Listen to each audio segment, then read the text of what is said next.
ओम श्री गणेशाय नमः। भगतजनों राधे राधे। आज हम आपको गीता जी के 8वें अध्याय का स्मरण कराएंगे। कृपया ध्यानपूर्वक सुने। अर्जुन ने कहा कि हे पुरुषोत्तम, ब्रह्म क्या है, अध्यात्म क्या है, अद्भुत क्या है और अधिदेव क्या है। हे मधुसूदन, अधियज्ञ क्या है और इस देह में अधिदेह कौन सा है। मरने के समय में स्थिर चित्त वाले लोग तुमको कैसे जान जाते हैं। कृपया करके हे मधुसूदन जी, मुझे यह रहस्य समझाइए। अर्जुन के प्रश्न सुनकर श्री कृष्ण भगवान बोले कि हे पार्थ, मैं सबसे न्यारा और अविनाशी हूँ। इस कारण मेरा नाम ब्रह्म है। मुझ में अपने प्रताप से ही प्रताप है, अपने बल से ही मैं बली हूँ और अपने ज्ञान से मैं ज्ञानी हूँ। अन्य जितने भी भूत प्राणी हैं, इनमें मेरे प्रताप से ही प्रताप है। ये मेरे बल से ही बली हैं तथा मेरे ही ज्ञान से ज्ञानी हैं। सब मनुष्यों का प्रभु मैं हूँ। इस कारण से ही मेरा नाम अध्यात्म है और मैं ही सब भूत प्राणियों को उत्पन्न करता हूँ। मैं जिसकी जैसी कर्म रेखा खींच देता हूँ, उसको वैसा ही फल प्राप्त होता है। इस कारण से मुझको कर्म करते हैं। पंचभूत का अविनाशी करता मैं हूँ। इसी कारण मेरा नाम अधिभूत है। और भी जो कुछ होनहार होनी अनहोनी है, उसका प्रभु मैं ही हूँ। इस कारण मेरा नाम अद्वैव है। और यह देवताओं के लिए जितने भी यज्ञ होते हैं, पितरों के लिए जो भी श्राद्ध करते हैं, इन सब में सर्वप्रथम मेरी ही पूजा होती है। इस कारण मेरा नाम अविनाशी है। मेरा नाम और भी है, देह भरतंबर। अब इसका अर्थ सुन। जितने भी देहधारी हैं, इन सब में सबसे सुंदर मेरी देह है। देहधारियों में मेरे जैसी सुंदरता और बल किसी में नहीं है। देहधारियों की बात क्या कहूँ। मेरे जितने भी अवतार हैं, उन सब में मेरा यह अवतार सर्वमहाश्रेष्ठ है।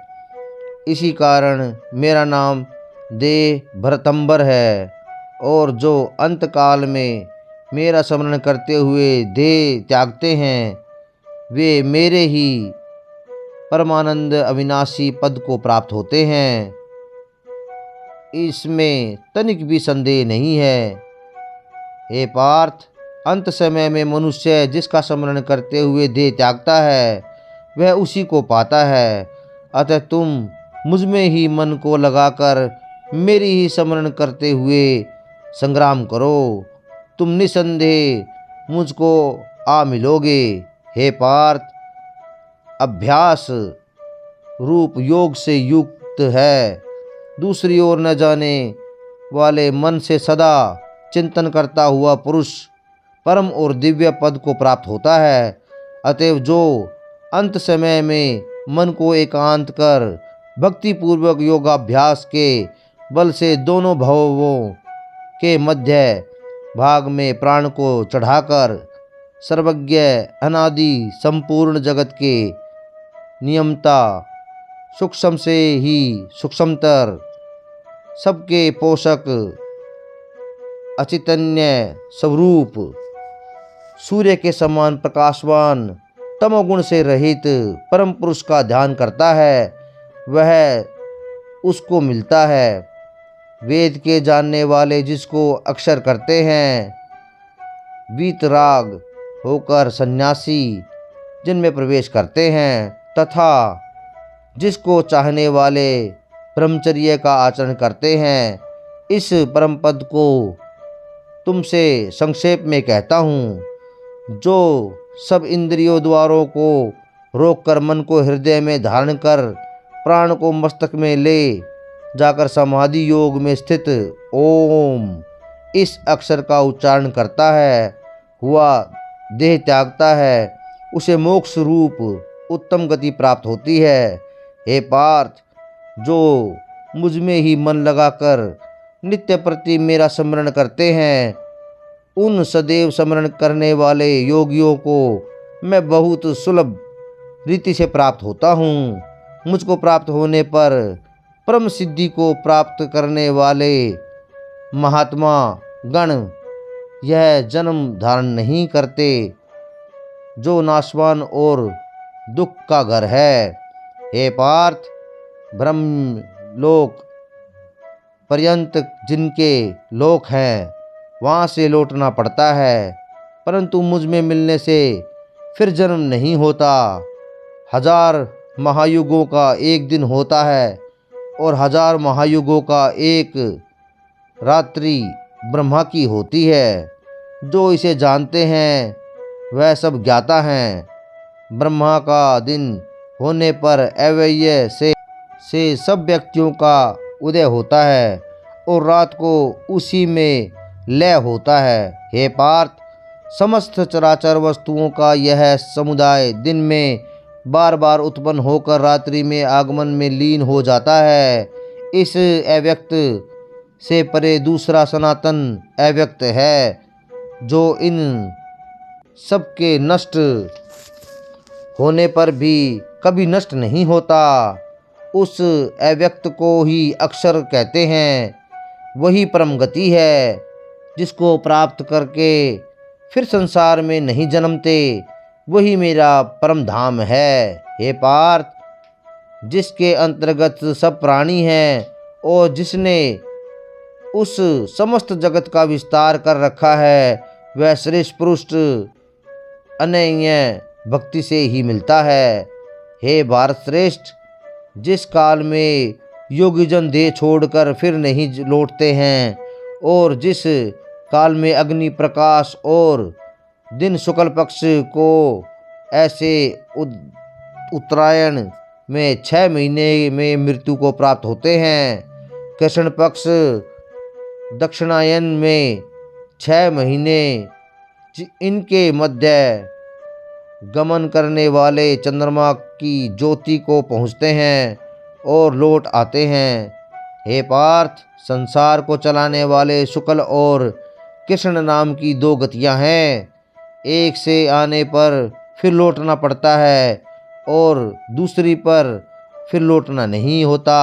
हे पार्थ, योगी इन दोनों गतियों का तत्व जानता है, इसी से मोह में नहीं पड़ता। अतएव हे अर्जुन, तुम सदा योग युक्त हो। वेद, यज्ञ, तप और दान से जो जो पुण्य फल बताए गए हैं, योगी उन सबसे अधिक ऐश्वर्य पाता है और सर्वोत्तम आदि स्थान पाता है। इति श्रीमद्भगवद गीता 6वां अध्याय समाप्त। बोलो सच्चिदानंद भगवान की जय। अब 8वें अध्याय का महत्तम सुनिए। श्री नारायण जी बोले कि हे लक्ष्मी, अब 8वें अध्याय का महत्तम सुनो। दक्षिण देश में नर्मदा नदी के तट पर एक नगर है। उसमें सुशर्मा नाम का एक धनवान ब्राह्मण रहता था। एक दिन उसने एक संत महात्मा से पूछा कि हे ऋषिवर, मेरे संतान नहीं है, मैं क्या करूं? तब ऋषिवर ने कहा, तू यजामेघ यज्ञ कर, देवी को बकरा भेंट चढ़ा, देवी तुझे पुत्र देगी। तब उसने यज्ञ करने को एक बकरा मोल लिया, उसको स्नान करा के मेवा खिलाई और जब उसको मारने लगा तब बकरा अचानक ही हंस पड़ा। तब ब्राह्मण ने पूछा कि हे बकरे, तू क्यों हंसता है? बकरे ने कहा, पिछले जन्म में मेरे भी संतान नहीं थी। तब एक ब्राह्मण ने मुझे भी यजामेघ यज्ञ करने को कहा था। मैंने सारी नगरी में बकरा ढूंढा, मगर बकरा हाथ न लगा। ढूंढते ढूंढते एक बकरी का दूध पीता बच्चा हाथ लगा। मैंने उस बकरी समेत बच्चे को मोह ले लिया और उसको बकरी के स्तन से छुड़ाकर यह करने लगा। तब बकरी बोली कि हे अरे ब्राह्मण, तू ब्राह्मण नहीं, जो मेरे पुत्र को होम देने में लगा है, तू महापापी है। क्या यह कभी सुना है कि किसी के पुत्र को होम कर किसी ने पुत्र पाया हो? तू अपने संतान के लिए मेरे पुत्र को मारता है। तू निर्दयी भी है और तेरे पुत्र नहीं होगा। उस बकरी ने कुछ कहा, पर मैंने होम कर ही दिया। तब बकरी ने शाप दिया कि तेरा गला भी इसी तरह भांति कटेगा। इतना कहकर तड़प कर बकरी मर गई। कई दिन बीते, मेरी भी मृत्यु हुई। यमदूत मारते मारते धर्मराज के पास ले गए। तब धर्मराज ने कहा, इसको नरक में डाल दो, यह बड़ा पापी है।